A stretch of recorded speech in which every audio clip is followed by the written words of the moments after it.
শ্রী রামকৃষ্ণ সব কাজ করবে, কিন্তু মন ঈশ্বরেতে রাখবে।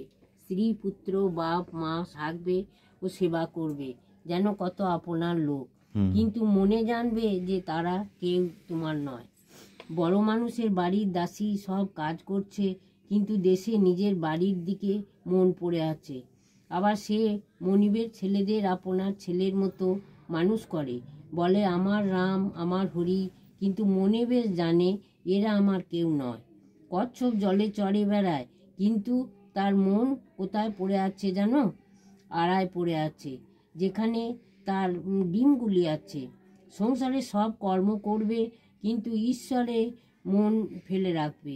ঈশ্বরে ভক্তি লাভ না করে যদি সংসার করতে চাও, তাহলে আরও জড়িয়ে পড়বে।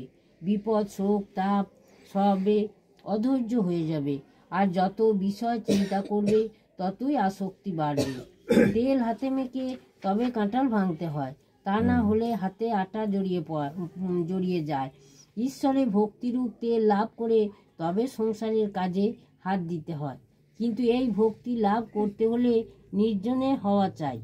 মাখন তুলতে গেলে নির্জনে দই পাততে হয়, দইকে নাড়ানাড়ি করলে দই বসে না। তারপর নির্জনে বসে সব কাজ ফেলে দই মন্থন করতে হয়, তবে মাখন তোলা যায়।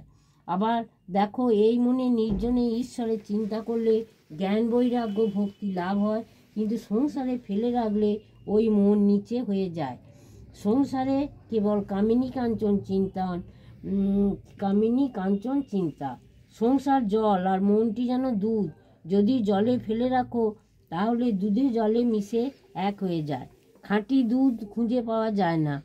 দুধকে দই পেতে মাখন তুলে যদি জলে রাখা যায়, তাহলে ভাসে। তাই নির্জনে সাধনা দ্বারা আগে জ্ঞান ভক্তি রূপ মাখন লাভ করবে।